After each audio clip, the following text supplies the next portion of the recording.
professora Rosária, tá? Passa esse material para os representantes. Então, boa tarde a todos do terceiro ano, professora Rosária. Nessa aula de hoje, a gente vai continuar falando um pouco sobre a evolução dos seres vivos na Terra, sempre lembrando de um ponto de vista biológico, né, não de um ponto de vista mais cultural, tá? Sempre acompanhando a questão científica da biologia. E hoje vamos falar um pouco sobre a história de vida no planeta Terra, apesar de a gente não saber quando surgiu o primeiro ser vivo e também não saber como era o primeiro ser vivo. Mas existe uma história contada, cheia de pedacinhos faltando, sim, mas ela existe, e é essa história que a gente vai falar um pouco sobre isso hoje, tá bom? Então, vamos começar compartilhando para vocês a lousa aqui, deixa eu cancelar aqui. Gente, quando entrar na sala, procura usar o e-mail institucional, que senão depois vocês ficam me esperando lá, tá? Então, eu vou lá agora, compartilhar aqui, né? E aí a gente começa, então, aqui o nosso material, tá?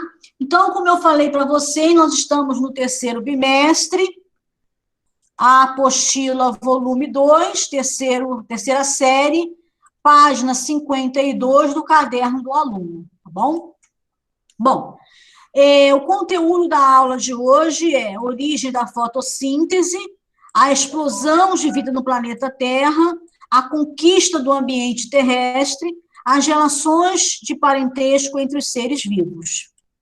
A habilidade é interpretar a história da vida na Terra com base na escala temporal, indicando os principais eventos e identificar, por comparação, as conquistas evolutivas de um grupo de seres vivos em relação a outros grupos. Lembrando, mais uma vez, que a aula está sendo gravada e vai ser disponibilizada no canal da disciplina, ok? Bom, então a gente tem que pensar que a Terra surgiu, foi formada, né, há cerca de 4,5 bilhões de anos, com uma atmosfera, com um clima, com uma composição da sua crosta terrestre muito diferente, tá?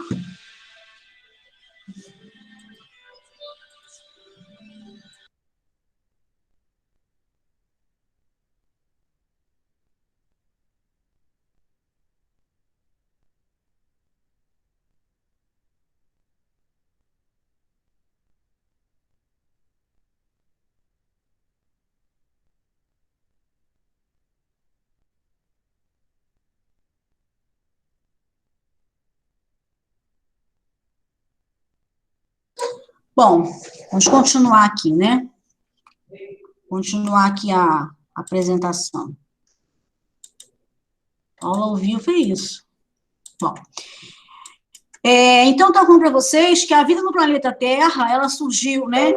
A vida, a gente não sabe como ela surgiu, a gente sabe que o planeta Terra tem aproximadamente 4,5 bilhões de anos e que ele apresentava uma composição muito diferente do que a gente encontra hoje. Então, o planeta Terra, a nível de clima, de relevo, né, e da própria formação dos continentes, era muito diferente do que nós temos hoje.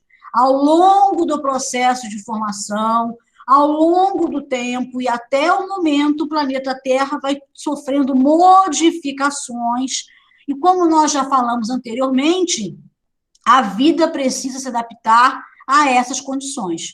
E foi isso que aconteceu, e foi isso que acontece até o momento, tá? Acredita-se, né, que a vida possa ter surgido em 3,5 bilhões de anos, tá? No período que eles chamam de pré-cambriano. Essa hipótese, ela se baseia naquela de que a vida surgiu na Terra graças à atmosfera primitiva, que era formada por amônia, metano, água, gás hidrogênio e gás carbônico, tá? E esses componentes, então, sofreram, né, a influência das descargas elétricas, e de raios ultravioleta e do calor. Então, esses componentes aqui, tá? Da Terra primitiva levaram, né, à formação das primeiras moléculas orgânicas, e essas moléculas orgânicas, então, formaram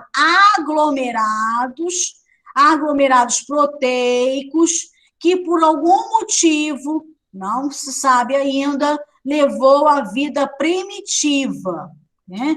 Segundo essa hipótese, então, esses seres seriam heterotróficos, ou seja, faziam o seu metabolismo com base nesses compostos inorgânicos presentes aqui nessa Terra primitiva, tá? Esses primeiros seres vivos eles eram anaeróbicos. Por que anaeróbico? Porque a fotossíntese é que é o processo que vai surgir depois e, através da fotossíntese, que vai ser liberado o oxigênio, tá bom? Deixa eu só subir um pouquinho mais aqui, para a gente poder visualizar melhor, tá? Bom, então,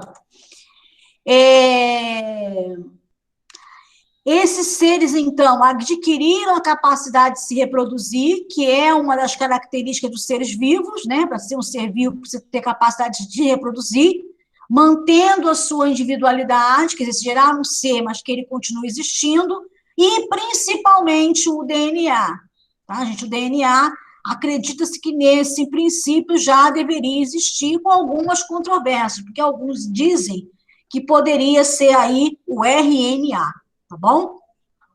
Então, esses mecanismos evolutivos aqui presentes vão desencadear o surgimento dos autotróficos, que utilizavam o gás carbônico, a água, a energia do sol, para produzir seu próprio alimento, compostos orgânicos na forma de glicose. E aí, então, você tem o surgimento da fotossíntese e, por consequência, então, a liberação do oxigênio na atmosfera, e aí a possibilidade do surgimento de seres mais complexos e pluricelulares.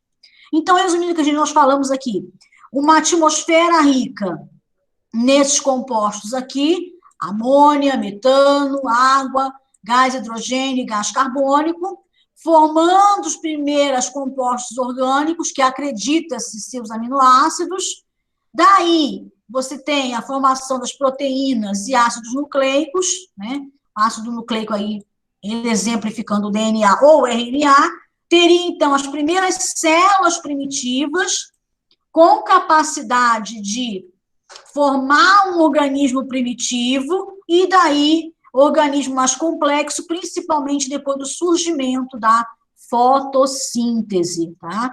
A liberação do oxigênio na atmosfera ajudou que os organismos conseguissem transformar uma quantidade maior de energia, tá bom? Então, quanto mais energia, maior a capacidade do ser vivo de se reproduzir e maior a quantidade também de criar meios complexos, tá legal? Bom, então aqui a gente tem uma tabela, né, da história da vida da Terra, contada com o material que nós temos até o momento, né? Então, como eu falei para vocês, a Terra tem mais ou menos 4,5 bilhões de anos, né? As primeiras células aparecem aqui entre 4 bilhões e 3 bilhões de anos, aproximadamente aqui 3,5 bilhões de anos, as primeiras células. Existem bibliografias que falam diferente, que consideram a vida tenha surgido depois disso aqui, tá? Entre 2,9 bilhões de anos. Cada bibliografia fala de uma forma, mas está entre 3,5 a 2,8, 2,9 bilhões de anos, tá? Aqui, o surgimento da fotossíntese. A fotossíntese foi importante para o surgimento das formas mais complexas. Por quê? Por causa da respiração aeróbica, produto do oxigênio, ele é um produto da fotossíntese, Então, a fotossíntese ocorreu, liberou uma grande quantidade de oxigênio na atmosfera, fazendo com que as células usassem o oxigênio como aceptores de elétrons, e aí, então, as células foram capazes de transformar uma quantidade maior de energia, bom? E após 1 bilhão de anos atrás, então, surgem as plantas, os répteis, os pássaros, seres mais complexos, a complexidade vai aumentando aqui, o nível de complexidade. Então, aproximadamente aí, já depois do meio bilhão de anos, surge, então, os seres humanos, uma evolução que a gente vai falar em aulas posteriores. A evolução do homem, ela é recheada de novas descobertas agora, mas ainda existe muitos questionamentos de como a espécie humana, de um ponto de vista biológico, teria evoluído, tá? Existe um passo muito grande entre os primatas, mesmo superiores, para os seres humanos. Então, existe aí muita controvérsia nesse sentido. Então, vamos falar um pouco agora sobre a era pré-cambriana, onde as primeiras formas de vida se desenvolveram nesse período que é mais antigo da história da vida na Terra, tá? Ele é conhecido como Era Pré-Cambriana ou período pré-cambriano. Então, ele começou com a formação da crosta terrestre, há cerca de 4 bilhões de anos, e ele vai terminar em 542 milhões de anos, quer dizer, um período muito longo da história da vida na Terra, tá bom? Como nós já falamos, não se sabe como eram, né, as primeiras formas de vida na Terra, nem como elas surgiram, e muito menos se elas surgiram na própria Terra, tá? O registro fóssil mais antigo tem cerca de 3 bilhões de anos, levando, então, a consideração de que a vida tenha surgido próximo a essa data, bem? As primeiras formas de vida tinham apenas uma célula, ou seja, eram unicelulares, provavelmente eram bactérias do domínio Arqueobactéria. Por que eu falo que era um domínio Arqueobactéria? Porque é o domínio que compreende os organismos mais adaptados à condição inicial da Terra, né? São aqueles organismos chamados de extremófilos. Eles têm condições de sobreviver em ambientes que eram parecidos com o que nós imaginamos que era o princípio do nosso planeta. Elas vivem em temperatura muito alta, às vezes em ausência de sol, às vezes em pressão muito alta, salinidade muito alta. Então, são organismos que vivem em ambientes extremos, são chamados de extremófilos, tá? Então, as primeiras bactérias aqui seriam bactérias arqueobactérias, né? Do domínio arquia, ou arqueobactérias, tá bom? Algas e também alguns protozoários. Os seres vivos com mais de uma célula começaram a aparecer no final do período pré-cambriano. Todas as formas de vida dessa época viviam nos oceanos do planeta. Por que nos oceanos? Porque era o local que acredita-se que tinha melhores condições de fornecer abrigo, né, e alimento para os seres vivos. Então, acredita-se que a vida tenha surgido nos oceanos por questões principalmente de condição ambiental, tá, gente? Então, aqui nós temos uma figura mostrando exatamente o que a gente viu aqui no texto, tá? Então, a formação do planeta Terra, os procariotos, que são aqueles do domínio bactéria e do domínio arquia, como nós comentamos aqui, né? Os primeiros eucariotos celulares, nós teremos aqui os exemplos das algas e dos protozoários, mais ou menos aqui há 1,5 bilhões de anos, né? Os eucariotos sexuados, aqui é uma controvérsia muito grande, tá? E os metazoários surgindo aqui, né, há 600 bilhões de anos. Vamos ver um pouco disso mais à frente, né? E os eventos importantes aqui nós já falamos, que é a questão da fotossíntese, que garante a fisiologia aeróbica. Mais uma vez, né? A fisiologia aeróbica, ela foi importante, por quê? Porque o organismo aeróbico, apesar de ter uma condição, né, de oxidação maior, de envelhecer mais rápido, a presença do oxigênio permite uma transformação de energia mais efetiva, tá?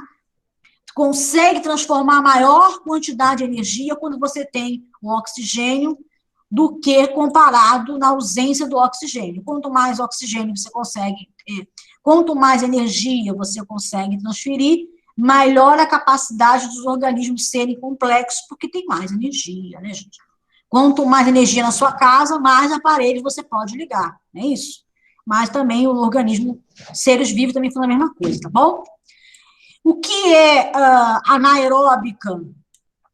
O que é aeróbica facultativa? São seres que usam tanto o oxigênio quanto a ausência do oxigênio. Então, eles usam tanto a respiração celular mediada pelo oxigênio, como aquela não mediada pelo oxigênio, tá? E aí tem vários tipos de metabolismo, a gente vai falar muito sobre isso agora, mas também a gente tem que acrescentar aí a fermentação, tá bom? Alguns organismos que vivem na Terra não vão usar o oxigênio como aceptor de elétrons, vão usar outros aceptores.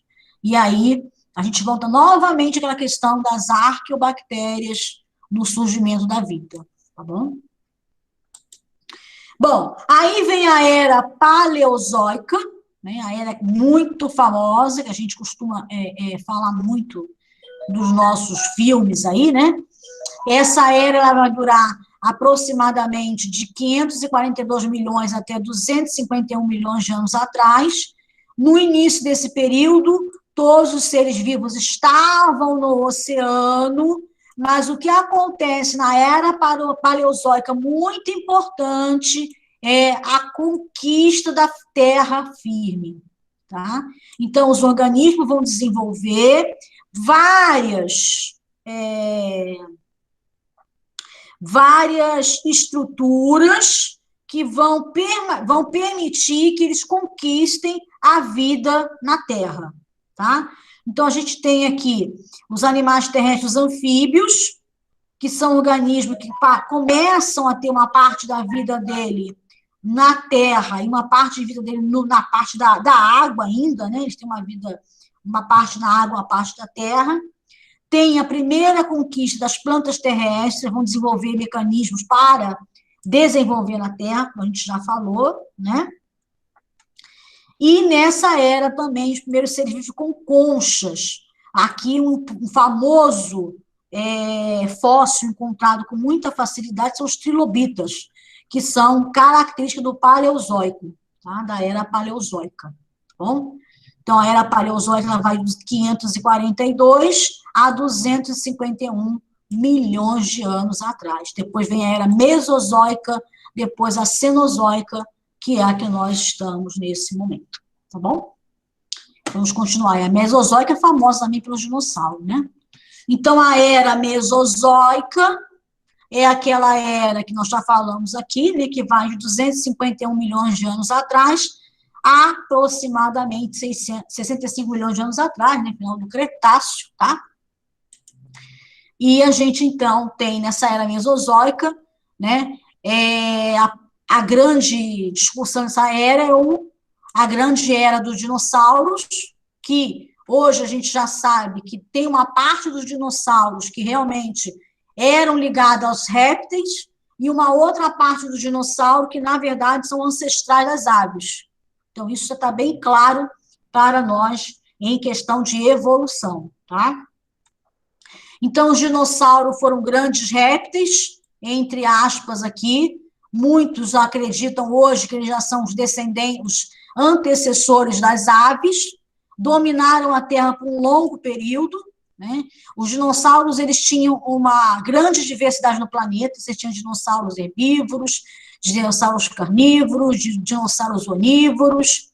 A Terra, nessa época, apresentava um clima muito ameno, com muitas plantas enormes, grandes árvores, que facilitava muito o desenvolvimento de grandes herbívoros, tá? Essa era aqui ela é marcada pela grande quantidade de vegetais.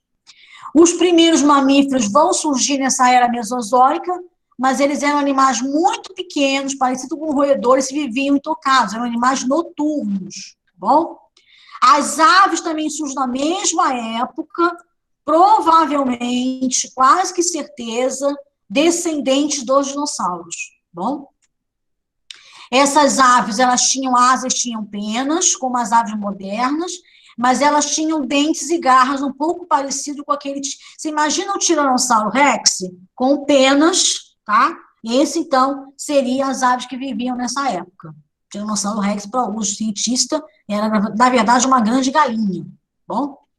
Os dinossauros, eles foram extintos há aproximadamente 65 milhões de anos, aí a palavra todos aqui desse texto eu não concordo, tá? Porque nós estamos observando hoje que, na verdade, os dinossauros evoluíram para as aves, a maioria, tá bom? Mas os grandes dinossauros que viviam nessa época entraram em extinção em 65 milhões de anos atrás, por causa do aquele evento de extinção que todo mundo deve ter ouvido falar, que foi o impacto do asteroide Yucatán. 65 milhões de anos atrás, um asteroide, ou um cometa, ele entrou na atmosfera terrestre, ele era muito grande, e ele impactou ali próximo ao oceano no México, que chama de Península de Yucatán, tá?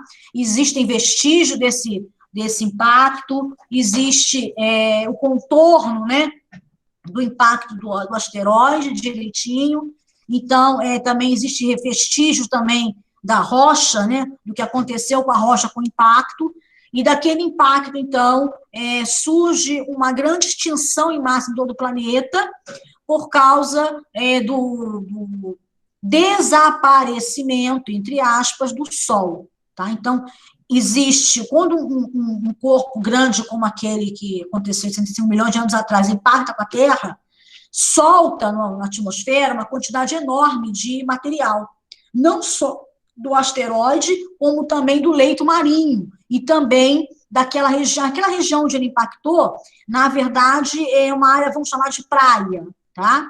Então, todo aquele material ficou suspenso na atmosfera, impedindo que a luz solar penetrasse na Terra. Então, muitas das plantas, né, acabaram entrando em extinção, mesmo longe do centro do impacto, mesmo longe do México, hoje do México, né, mas acabaram entrando em extinção. Então, foi uma grande extinção que aconteceu em 65 milhões de anos atrás. Alguns répteis sobreviveram, como o caso, né, das cobras, crocodilos, tartarugas, né, e alguns lagartos também, e os mamíferos sobreviveram, os mamíferos sobreviveram também, tá bom? E desses mamíferos, segundo a biologia, claro, foi que levou ao aparecimento dos grandes mamíferos que hoje nós encontramos no planeta Terra, tá?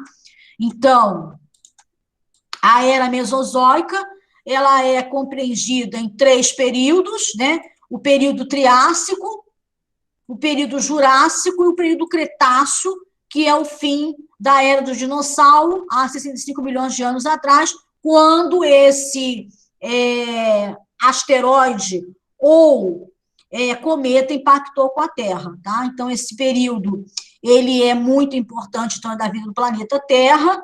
Por quê? Porque nesse período a gente tem o desaparecimento dos dinossauros, criando um mecanismo, criando um vazio para o surgimento e consolidação dos mamíferos, tá bom? Esse clima do Mesozoico, ele é muito quente, muito seco, ele é um clima muito predominante no início, mas no final já, entre o Triássico, né, e o Jurássico, começa a ficar um clima mais úmido, mais propício para surgir mais e mais e mais vegetais. Mas no final do Cretáceo, com o impacto do asteroide, esse clima, então, tem uma mudança significativa, levando, então, à extinção em massa do período Cretáceo, tá bom? Essa extinção leva, como eu falei para vocês já, à possibilidade do surgimento dos dinossauros. Então, aqui a gente tem mais uma figura mostrando para nós sobre a condição, né, de vida durante a era mesozoica, tá? Então, o Mesozoico, ele é dividido em 3 períodos, o Triássico, o Jurássico e o Cretáceo, né? E aqui a gente tem, então, os principais eventos. Então, no início do Triássico, a gente tem os répteis surgindo com uma força significante de um número de espécies, tá? E também surge os pterossauros, que eram aqueles répteis que tinham aquelas membranas, né? Aquelas tipo de asas, não são bem asas como a gente vê de mamíferos, são muito diferentes, tanto a asa de morcego como a asa de aves, né? Mas já era uma estrutura que permitia aqueles animais voarem, eram enormes, tá? E depois você tem o Jurássico, que é a grande era, né? A grande era dos dinossauros, significando aqui com o aparecimento da primeira ave, lembrando que essa ave era muito parecida com um dinossauro com penas, nada mais do que isso, tá? E depois vem aqui o Cretáceo, né? O Cretáceo tem o T-Rex, como eu falei para vocês, acreditam que é uma galinha grande, né?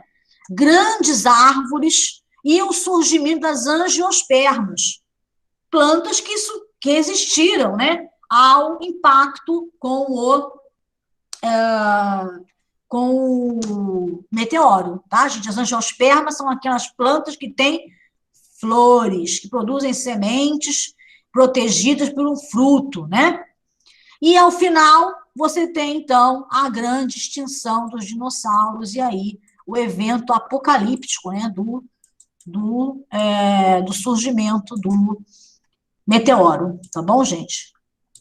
Outras extinções também aconteceram no planeta Terra, tá? Bom, aí vem a Era Cenozoica, que começa depois desse evento, né, esse evento do meteoro, e dura até o momento de hoje, nós estamos no período antropoceno, bom? Muitos mamíferos desenvolvem nesse período, principalmente graças aos buracos, né, o lugar que ficou vazio com a morte dos dinossauros, e aqui outros animais também que viviam naquela época, bom? Há cerca de 4 milhões de anos aparecem os ancestrais dos seres humanos, que são o gênero Homo, gente, lembrando mais uma vez, do ponto de vista biológico, tá? Então, as primeiras formas de seres humanos se desenvolveram entre 2 milhões a 1,5 milhões de anos atrás.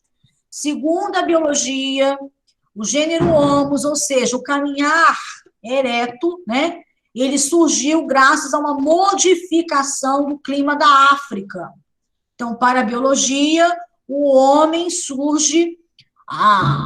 começa, né, o desenvolvimento evolutivo na África, quando a África muda de uma planície exuberante, tá, de florestas maravilhosas, de árvores grandes, né, um clima tropical, para um clima mais seco, para um clima que levou aquelas criaturas à necessidade de descer das árvores para conseguir alimento. Tá? Então, a modificação do clima da África, segundo a biologia, levou ao surgimento do bipedalismo, que são os ancestrais do gênero Homo, né? Que são os australopitecos, tá bom? E aí o destaque para os australopitecos afarenses, né? Aquela famosa Lucy, tá? Então, os seres humanos, eles surgem de 2 milhões a 1,5 milhões de anos atrás, não é o Homo sapiens sapiens, não é o Homo sapiens sapiens, tem várias espécies, Homo habilis, Homo neanderthalis, vários que vão discutir mais à frente, né? E o surgimento do gênero Homo é marcado por várias modificações no ambiente. Principalmente aqui nós temos uma era glacial muito importante nesse período na Terra, né, que favoreceu ao gênero Homo neanderthalis. Depois há uma mudança do clima, essa era do gelo ela vai regredir, né, e aí você vai ter, então, o final, a extinção do Homo neanderthalis, que era uma espécie hominídea. Hoje a gente já sabe que falar em extinção de Homo neanderthalis, a gente tem que abrir uma aspa, porque no nosso DNA, principalmente aqueles que vieram da Europa, né, e também vieram de uma parte da Ásia, nós temos DNA de Neandertal no nosso. Então, em algum momento do processo evolutivo, né, esses indivíduos acasalaram com o Homo sapiens. Então, o Homo sapiens sapiens tem genes Neandertal, mostrando, então, que em algum tempo houve um acasalamento. Como é que a gente sabe disso? Porque encontraram um DNA que foi possível, de 30 milhões de anos, mais ou menos, né, 30 mil anos atrás, que foi possível, então, fazer análise para comparar os DNA. Então, a gente já sabe que nós temos genes de Neandertal no nosso organismo, muita gente tem estudado esses genes, principalmente que eles levam alguns probleminhas aí de aborto, né, espontâneo, tá? Então, o gene Neandertal está no nosso DNA. Tem outras espécies de hominídeos também que viviam na época e que hoje, por técnicas de análise de DNA cada vez mais sofisticada, nós conseguimos detectar que nossos ancestrais também acasalaram com essas outras espécies. Então, a espécie Homo sapiens sapiens, que é a única que vive no planeta hoje, mostra, de um ponto de vista biológico, que ela teve contato com outras espécies de hominídeos que viveram no mesmo período, né? E todos os outros se extinguiram, entre aspas, e sobrou, então, a espécie Homo sapiens sapiens, só lembrando que, sim, tiveram cruzamento com diversas espécies aí que viviam. Elas deviam ser muito próximas evolutivamente, né? Para acontecer isso. Bom, depois a Terra vai regredir, depois vai ter uma outra era glacial, há cerca de 10 mil anos atrás, que foi a última era glacial do Pleistoceno, né? E aí a gente tem a megafauna, que foi muito importante para os organismos do planeta Terra. E aí a gente tem, então, vários animais, né? Que a gente vai encontrar a grande era dos mamutes, tá? Que é há 10 mil anos atrás, há um pouquinho de 10 mil anos atrás, que é o Pleistoceno, tá? E você, depois de 10 mil anos atrás, você tem novamente uma regressão do gelo, né? E aí você começa a ter o final dos mamute, dos mastodontes, tigre, dente de sabre, que são a megafauna, chamada de megafauna, que eles eram enormes. E aí você tem, então, o retrocesso do gelo, final da era glacial, e aí você, então, tem o que nós encontramos hoje no nosso período, que é o antropoceno, tá? Essa era glacial, essa extinção dos mamutes, mastodontes, aí tem uma controvérsia muito grande. Alguns dizem que, inclusive, os seres humanos caçavam esses animais, foram eles que levaram à extinção dos animais, não a questão da era do gelo, né? Importante para nós aqui nessa região é que, antes da era do gelo, o Guarujá não seria uma ilha, né? Tá? Depois que o mar, depois que terminou a era do gelo, né, que o mar voltou a aumentar o nível do mar, congelado, isso aqui não poderia ser uma ilha. Quando terminou a era do gelo, que voltou ao nível do mar aumentar, então criou a ilha do Guarujá, que é aproximadamente nessa data aí de 10 mil anos atrás, tá bem? Bom, os seres humanos, então, eles vão entrar na pré-história, né, em que eles usavam pedras para caçar, e aí você tem o homem de Cro-Magnon, você tem aí os primeiros habitantes da América, né, que eles chegam pelo Estreito de Bering, eles têm caçadores, são caçadores ainda, tá?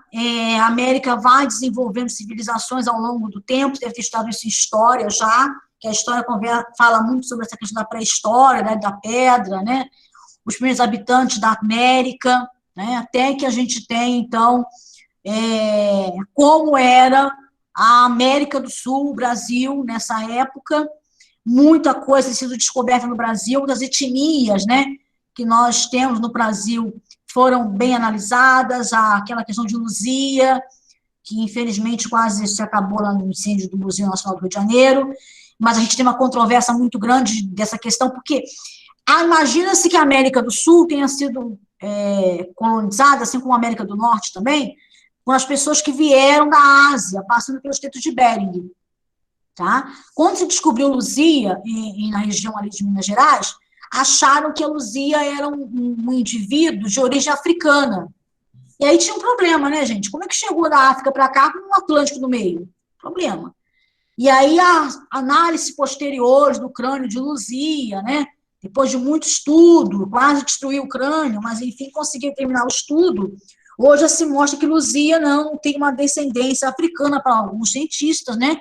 E sim ela seria de uma descendência ameríndia, né? Da Ásia, tá? Então existe uma controvérsia muito grande sobre isso, sobre essa população que habitou o Brasil. Outro característica também do Brasil são os sambaquis, são restos de conchas e de alimentos que levam, né, a ideia de como era a vida no nosso Brasil anteriormente, tá bom? Bom, então a gente continua aqui, tá? Mostrando mais uma vez o Cenozoico, que a gente já conversou aqui, né? Os principais eventos, vocês vão ficar aí com esse material para vocês poderem ler, né? Do que aconteceu, tá? E aqui um resumo do que a gente falou, né, durante a nossa aula de hoje, sobre a história da vida no planeta Terra, tá? Então, aqui vocês têm os principais acontecimentos, né, a época que aconteceu e o período. Lembrando que nós hoje vivemos, né, no antropoceno, tá bom, gente? Então, aqui tem os grandes períodos aqui destacados. Uma coisa que a gente ainda não falou, viu, gente, é a importância da atividade vulcânica para a vida no planeta Terra, tá bom? Porque quando o vulcão, né, entra em erupção, ele libera uma quantidade imensa de material, e esse material é muito fértil.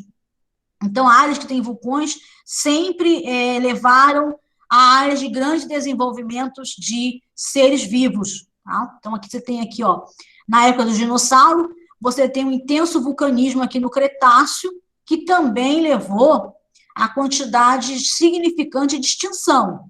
Mas, após isso daqui, deixou naquela região uma quantidade muito grande de material que contribuiu para a fertilidade do solo e depois surgir, então, grandes, grandes florestas, tá bom? Maciços montanhosos também, uma questão mais de relevo, né? Sabe que a terra é formada por placas, e essas placas estão sempre se movimentando, tá, gente? Sempre se movimentando. Não acontece terremoto somente na junção das placas, em qualquer lugar do planeta pode acontecer terremoto, porque essas placas estão sempre se movendo e elas são formadas por grandes falhas. Tem algumas falhazinhas, tá? E essas falhazinhas estão sempre se movendo, se postando, se torcendo. Então, terremotos podem acontecer em qualquer lugar do planeta. Eles são maiores, de maior intensidade, entre as placas, né, que vocês já viram lá em geografia, tá? Mas esse movimento também é importante para a evolução dos seres vivos, por quê? Porque vai se afastando do continente, vai unindo o continente, e aí os seres vivos vão se adaptando e vão também migrando de um lugar para o outro, ok? A gente já falou isso nas aulas anteriores, né, gente? Agora vem química, com a professora Rosária, mas antes disso, temos aqui uma interação, tá? No nosso material, vou passar para vocês já o link. Não, eu ia passar, né? Mas aí eu fiz errado. Muito bem. Ó, agora sim. Vou passar para vocês o link de interação aqui, tá? Antes que a gente comece, então, a falar sobre a química. Então, tá aqui o link. Quanto tempo nós temos, professora Rosária? Está conosco? Bom, a professora Rosária acho que não está conosco mais. Não, estou aqui sim, Sandrinha, que estava desativado. 4 minutos, vai. 4 minutinhos, professora? Sim. Vamos lá. Vamos abrir a página aqui, o link. 4 minutinhos, gente. Vamos lá. Dá para responder, tá? Eu passei para vocês o material direitinho, para vocês poderem consultar, né? Como eram as primeiras?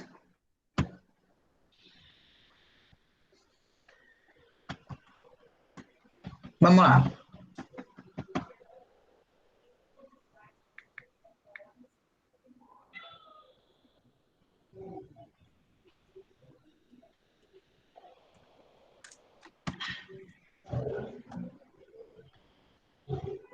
Gente, ó, vocês podem usar a nota, tá? A nota adesiva ou o texto aqui, ó, tá? O quadradinho com o T. Quem tá com português aí, quem tá com inglês, aí é outra denominação, né? É texto, tá? Não tem o ó. Qual é a Vamos lá? pergunta? Como eram Como as ver as primeiras formas de primeiras... escrita? Quem tiver Yeah. dúvida, gente, pega o material que eu coloquei aí para vocês consultarem, tá?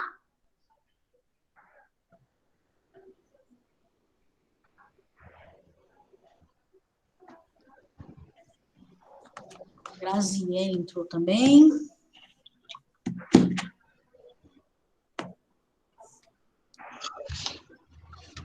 Enquanto vocês estão aí pensando, eu vou compartilhar com vocês o outro material de interação, tá bom? E aí, esse material, se não der tempo da gente discutir aqui, a gente vai deixar para vocês fazerem lá no Classroom, que já está no Classroom, tá? Não vale nota, vale conhecimento, tá legal? Então, nós temos 2 links aqui. Um link desse material que está em interação conosco aqui, tá bom? E o outro link desse outro material, que também é uma interação, mas que está lá no Classroom para vocês também. Não vale nota, mas vale conhecimento, ok? Que eu acho mais importante, né, gente? Vamos lá.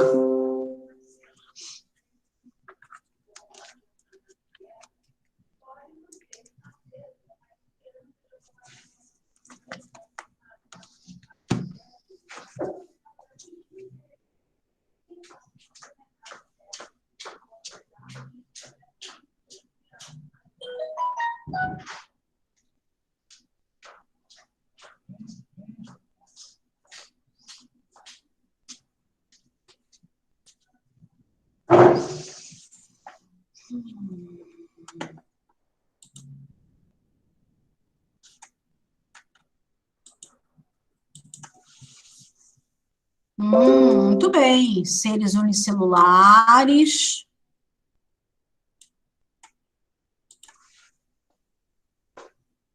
É legal mexer nisso aqui, viu, gente? Todo mundo gosta. Não é, professora Rosário?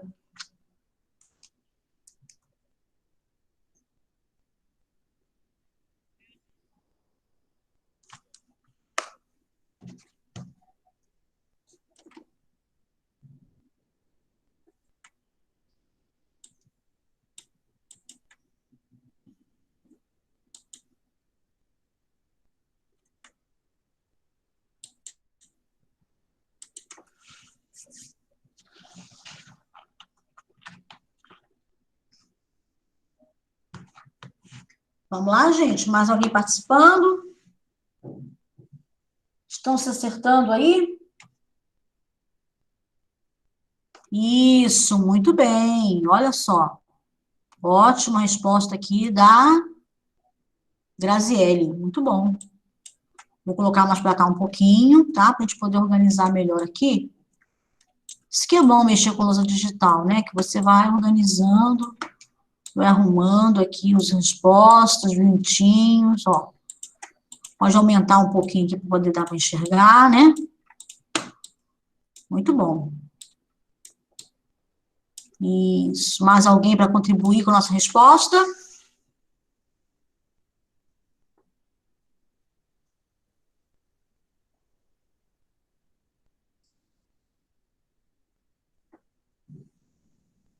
Mais alguém para contribuir?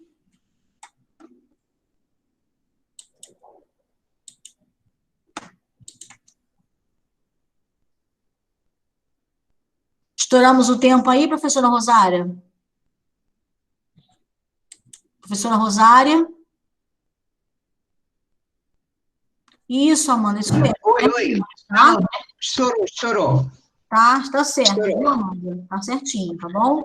Gente, o material fica para vocês, né? Para vocês poderem ver depois, tá bom?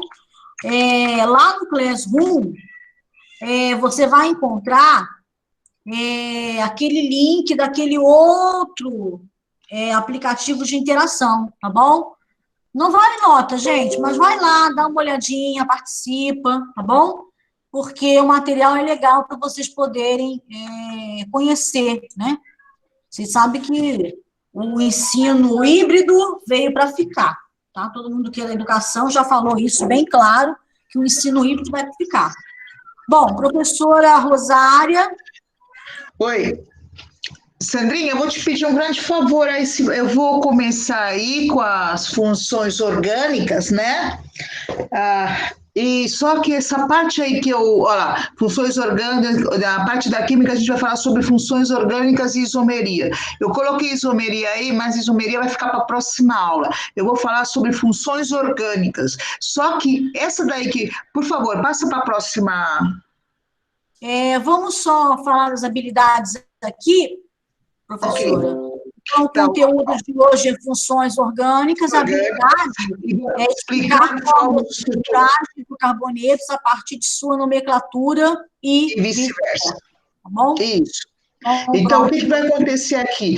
Eu gostaria que Pode você... ativar meu microfone, professora? Tá.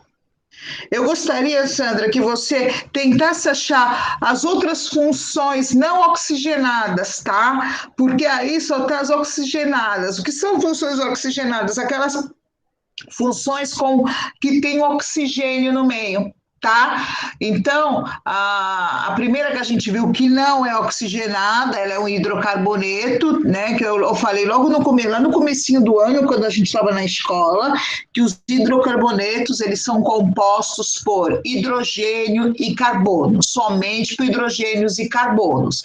E a terminação do hidrocarboneto é o. Então, toda vez que terminar com O, é um hidrocarboneto. Na própria estrutura, você só vai ver carbonos e hidrogênios. E as outras funções orgânicas que está aí, a primeira dela é o álcool.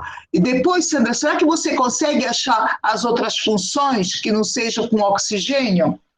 Éster, amina. Será que você consegue achar? Porque não tem aí, eu não coloquei. Será que você acha? Para mostrar para o pessoal. Depois. É porque eu vou ter que interromper o compartilhamento para poder procurar. Não, então porque está muito grande a imagem. Se eu botar aqui a imagem em cima, eu não vou conseguir explicar. Ok. Porque aqui não tem todas. Isso, tá ok. Então, tudo bem, Sandra, não tem problema, não tem problema. Não é. Vou tentar aqui, tá? Ele está deixando o cantinho aqui. Dá para ver. Então, a primeira que a gente tem é sobre o álcool. O álcool significa que tem OH. Então, é o carbono ligado a OH. Você tem um tracinho OH, tá? A terminação do álcool é ol. Tudo que termina com álcool é ol, tá? Toda vez que tiver OH é ol, tá? Então, etanol, metanol, que mais? Propanol, butanol é a base de álcool. Ó, isso, tá ótimo, esse daí, isso. Depois, ó, o álcool tem acetona. Acetona, ela é representada por C dupla O. Essa é a função da cetona. C dupla O. Isso, ó, o sufixo, quer dizer, a terminação da cetona é ona. Olha lá, sufixo ona. No álcool, ol. Ok? Olha lá, o fenol. O fenol, ele tem a cadeia, ele tá ligado, isso, olha lá, ele é ligado ao OH e tem essas ligações dentro da cadeia fechada. Essa ligação aí, são 3 ligações que está aparecendo aí, significa que se você colocar isso, ou uma bola, aquele anel aromático. O anel aromático é a bolinha que fica dentro da cadeia não, dessa cadeia fechada, tá bom? Você pode representar o fenol assim, ou com a bolinha dentro. Deixa eu ver se. Aqui não tem. Não está mostrando aqui. Oi? Peraí. Eu acho que não tem, não, querido. Não, tá não, tem igualzinho. Não tem. Tudo bem. Na próxima a gente vê, não tem problema não. Aí, ó, o éter. O fenol também termina com ol. Éter, olha lá. Isso, o éter. C dupla O, não, desculpa, C tracinho O, tracinho C. Isso é a ligação entre os carbonos. O oxigênio vai estar no meio, tá bom? Então, o que está escrito aqui que eu não estou nem enxergando aqui? Menor radical. É isso, olha lá. É o radical, o oxigênio e o outro radical. O outro radical que é o carbono, tá? Tá bom? Olha lá, o enol é o álcool, né? C dupla COH. Sufixo ol, terminação ol, porque é um álcool. Olha só aqui, ó, no éster. O éster, ele é C dupla O lá em cima, C tracinho O, tracinho C, é o radical, tá? Esses C são os radicais, os carbonos. Então, olha, ele tem o radical que está ligado, o radical que está ligado à dupla O mais ila. Então, por exemplo, etil metila ou etil dimetila, entendeu? Alguns exercícios aí A dá para carboxila. entender melhor depois. Não está explicando. Oi? A carboxila, do aminoácido. Aqui embaixo, ó. Aqui embaixo o ácido carboxílico, embaixo, né, o ácido carboxílico, O ácido carboxílico, ele é C dupla O, OH, tá ligado? C dupla O, OH. É ácido alguma coisa oico. Então, ácido butanoico, ácido metanóico. A terminação começa com ácido e termina com oico, tá? Toda vez que aparecer essa representação. Olha lá a amina.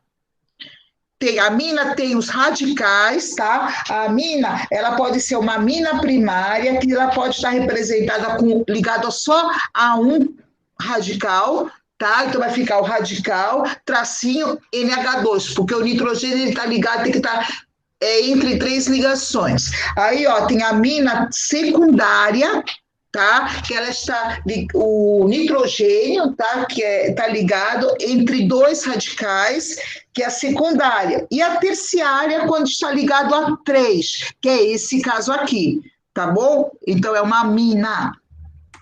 Olha lá, o aldeído. Vai pegar outro? Não, estou aumentando aqui. Tá.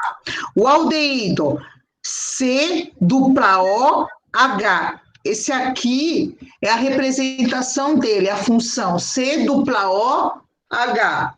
Isso que a Sandra está marcando. O sufixo é al, então é butanal, metanal, porque isso, ela está mostrando. C dupla OH, toda vez que aparecer isso, a terminação é al. É o tipo da função, é a função aldeído. Ó, amida.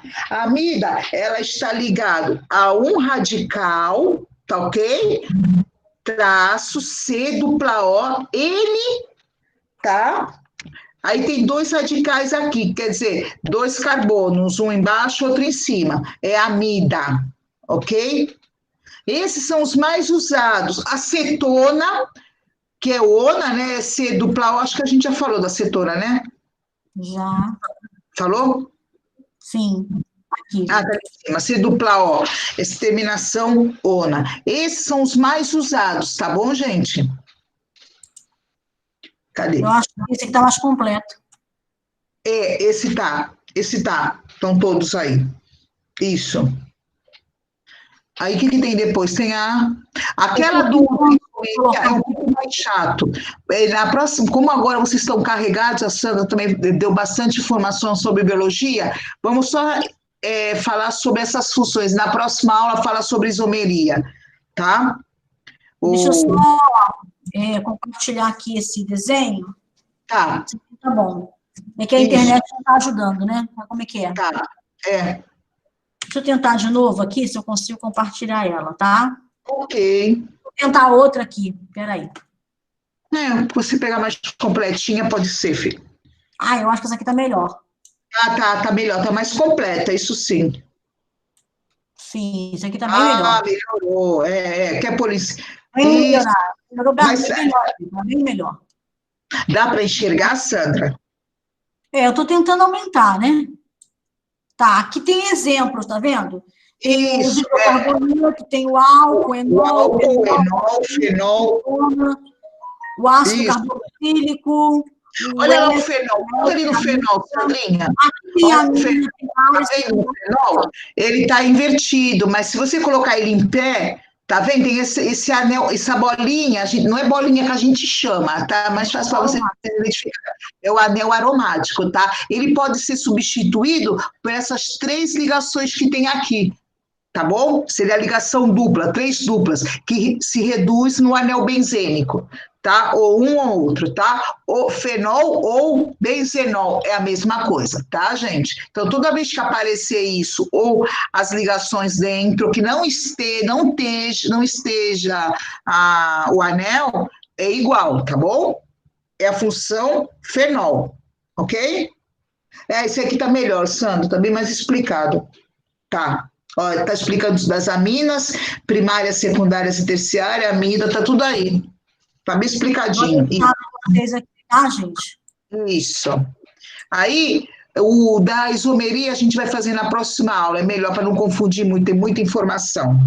Aí tem a isomeria aqui, né? Isso, ela é um pouquinho chata, então fica para a próxima aula. A próxima aula eu coloco de novo, e isso eu acho um pouco melhor, porque tá ruim a escrita está um pouco ruim, não dá para ler direito, tá bom? Eu vou colocar o outro e ponho de novo, tá? E aí, gente, é o de química, tá? Sobre o projeto de vida aí, a gente vai falar sobre a empatia, tá? Olha lá, povo, o que é empatia, né? A empatia significa a capacidade psicológica para sentir o que uma pessoa sente. Quer dizer, a gente tem que se colocar no lugar daquela pessoa, né? Mas né, hoje em dia ninguém se coloca no lugar de ninguém, né? Cada um olha para o seu umbigo. Numa situação vivenciada por ela, consiste em tentar compreender sentimentos e emoções, procurando experimentar de forma objetiva e racional o que se sente ou o que sente um outro indivíduo. A empatia leva as pessoas a ajudarem umas às outras. Essa intimidade ligada ao altruísmo, amor e interesse pelo próximo, que é a capacidade de ajudar. Quando o indivíduo consegue sentir a dor ou o sofrimento do outro e se coloca no lugar dele, no caso, né, desperta a vontade de ajudar e de agir segundo os princípios morais, que são os valores, né, o respeito. E a empatia não deixa de ser também um valor. A capacidade de se colocar no outro, que desenvolve através da empatia, ajuda a compreender melhor o comportamento alheio em determinadas circunstâncias.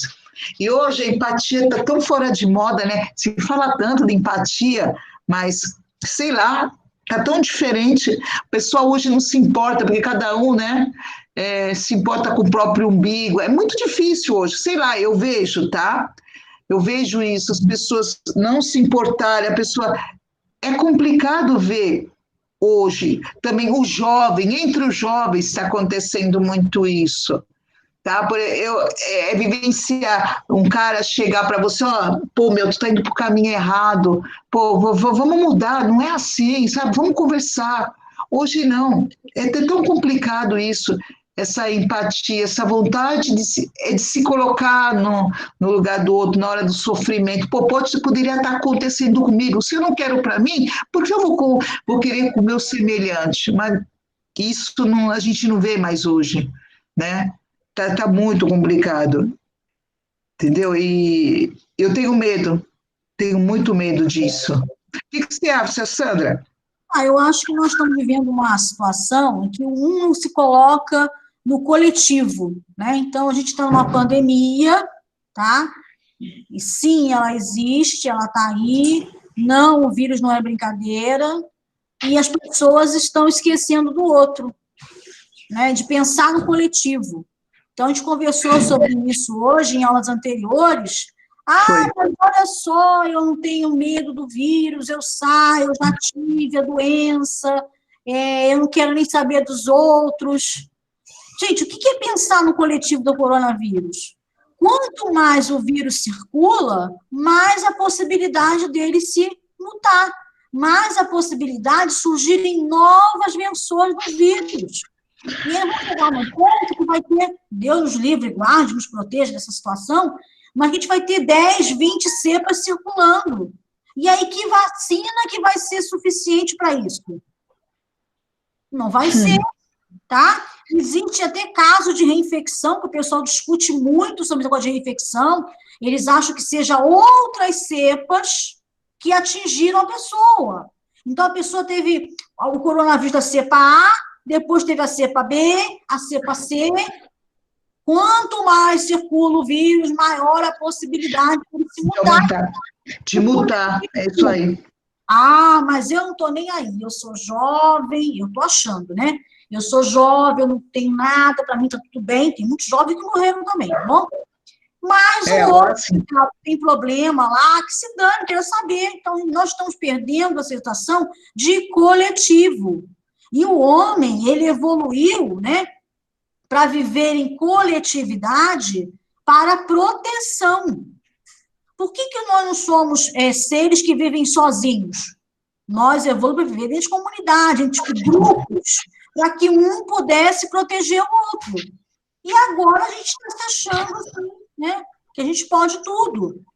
Então, a gente está deixando de pensar naquele no outro, deixando de pensar que nós não somos sozinhos. Nós pensamos na nossa coletividade, na organização da nossa sociedade. Então, um acaba dependendo do outro. Nós estamos muito individualizados, achando que nós temos condições de resolver tudo sozinhos. Isso não é verdade. Nós, como sociedade, precisamos estar organizada para poder não só nos proteger, mas como também ter força para exigir as coisas. Porque se você é um indivíduo só, você vai exigir o quê? Agora, se você está organizado, você tem condições daquela organização protestar, daquela organização levar a discussão de melhores metodologia, por exemplo, para a educação, para a saúde. Agora, se a gente pensar individual, não chegar nunca a isso. Né? Então, o que eu quero para o outro, o que eu quero para mim, o que eu quero para a minha cidade, é o que eu quero para a cidade do vizinho também. Agora, como cidade, como comunidade, eu só vou conseguir chegar a algum lugar se eu estiver em coletivo. A voz do coletivo é a voz do coletivo, a voz individual não é nada. Então, a gente não consegue entender muito bem isso, entendeu? Então, não é questão que você tem que ter um sentimento de amor ao próximo. Gente, amar ao próximo, mas você também. Porque você depende dele. Né? Todos nós vivemos na cidade do Guarujá, fora a professora Rosária. Né? Mas, o que nós queremos para o Guarujá? Eu moro lá no Santo Antônio. Tá? Então, não tem nada a ver com quem mora, sei lá no Felipe Carvalho. Se a gente pensar assim, continuar na cidade que nós estamos. Se a gente pensar em coletivo, a população do Guarujá junta são 310 mil pessoas. Na população do Santo Antônio, quanto que é? 10 mil, 20 mil? Se 310 falarem a mesma coisa, peraí, a população está junta, a população está unida, existe um coletivo. Isso tem que pensar muito no nosso século. Nós temos que pensar em coletivo, nós temos que pensar em colaboração. Hoje, o emprego, vocês vão entrar no mercado de trabalho, ou já estão no mercado de trabalho, se fala muito na questão de colaboração. Não é que um é melhor do que o outro, não é que um tem mais capacidade do que o outro. O que tem que se pensar é o objetivo final. E todos têm que trabalhar em colaboração para que aquele objetivo seja atingido. Seja alcançado. Não que você seja melhor ou que o outro seja melhor. Tá? É a colaboração de cada um que faz com que aquilo que precisa ser feito seja alcançado. E seja melhor. Chefe, né? Chefe, líder, gestor, está muito desequilibrada. Eu mando, eu faço, eu crio diretriz, está muito discutida na gestão. Hoje se trabalha de parte colaborativa. Essa aula é colaborativa, não é? Claro, muito colaborativa, realmente. Vocês interagiram, vocês estão com link, nós falamos de biologia, falamos de química, falamos de vida, já falamos de vírus, quer dizer, cada um colaborou para que o objetivo seja alcançado. Qual é o objetivo aqui? O aprendizado de vocês. Aqui não tem melhor, não tem pior, não tem nada disso, né? Aqui é o aprendizado. Então, nós estamos trabalhando de forma colaborativa, né? Eu vou fazer sozinho, vou fazer a minha aula, então a gente não vai chegar em lugar nenhum e não vamos ter o aprendizado de vocês, tá? Então, essa é a visão do século XXI, né, gente? Então, igual antigamente, nunca me esqueço, a professora do terceiro ano desse antigo colegial, a professora falou, não é porque vocês ficarão maiores, completaram 18 anos, vocês serão independentes, porque todo mundo depende de alguém para alguma coisa, entendeu? Independente financeiro, talvez, mas você depende de um próximo para alguma coisa, então a gente sempre vai, eu sou independente. Ninguém é independente, todo mundo, coloquem isso na cabeça, todo mundo depende de alguém para alguma coisa. E é como a Sandra falou, é o coletivo. A gente, hoje, a aula de hoje, todas as aulas, é um coletivo, vocês debatendo com a gente, é um coletivo, se vocês não estão aí, é como não fosse nada, então a gente está, eu e a Sandra aqui falando para as paredes, entendeu? E não é assim, ó, o pessoal está participando, está entrando, apesar do número ser um pouco pequeno, mas estão participando, é isso, é ter empatia ao próximo, empatia entre eu e Sandra, entre vocês e outras pessoas, entre os familiares, né? Porque a gente é assim, né? Não pode só pensar no individual, ó, eu sou.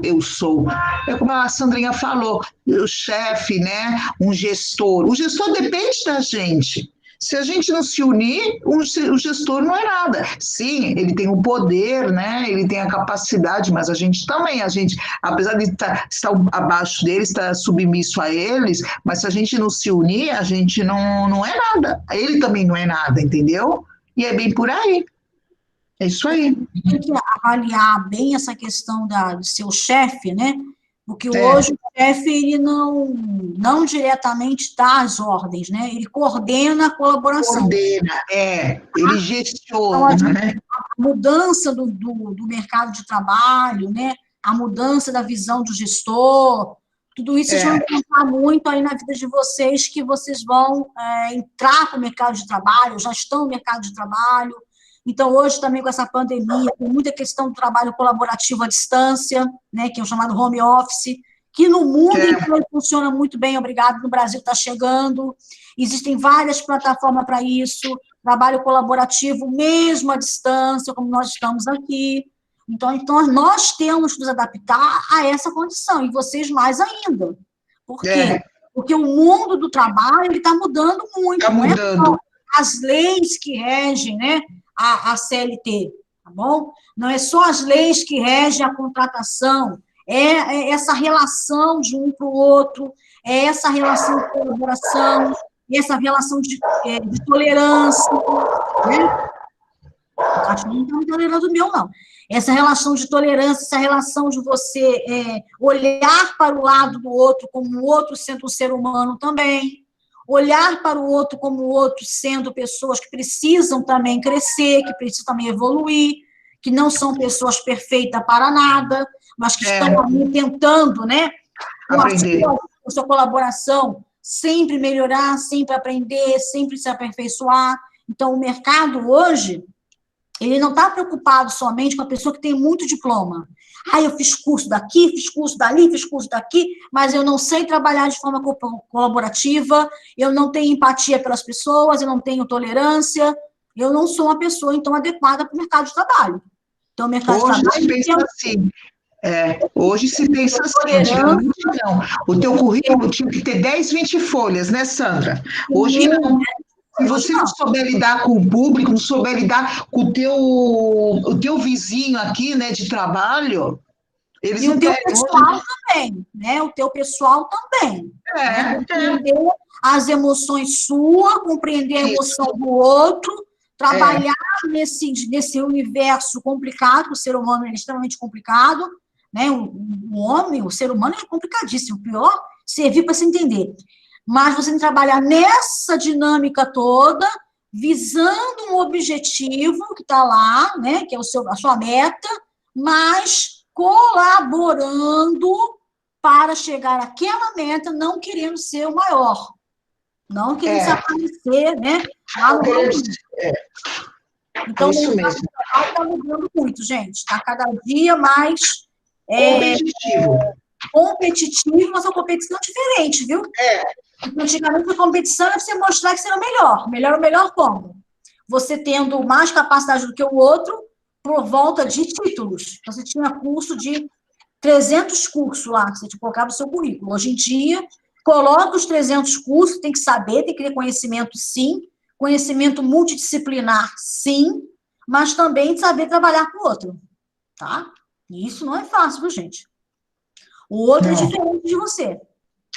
O outro tem formação diferente, tem conceitos diferentes, tem cultura diferente, e aí começam os problemas. E o gestor tem que lidar com tudo isso. E fazer a coisa funcionar e fazer juiz. Tá? Então, pensem aí no mercado de trabalho de vocês, tá bom, meus amores? Tá? Então, e a nossa aula aqui... Professora Rosário, não tem jeito. O quê, filha? Já passei da hora, não já? Já passou, minha querida, passou. Então, gente, ó, vamos terminando aqui, tá? E na próxima aula, a gente, na segunda-feira, né? Porque aí volta o horário normal, hoje foi excepcionalmente na terça-feira, mas na próxima aula será na segunda-feira, tá? A gente espera que vocês estejam aqui conosco, tá bom? Se Deus quiser. E é isso. Obrigada pela colaboração, pela participação, porque se vocês não estivessem aqui, a gente não seria nada também. Tá bom, meus queridos? Cuidem-se, não se esqueçam, estamos em pandemia e não férias, tá bom, meus amigos? É bravo, não férias. E aqueles alunos que não entregaram as atividades, não sei se tem alguns aqui que estão presentes.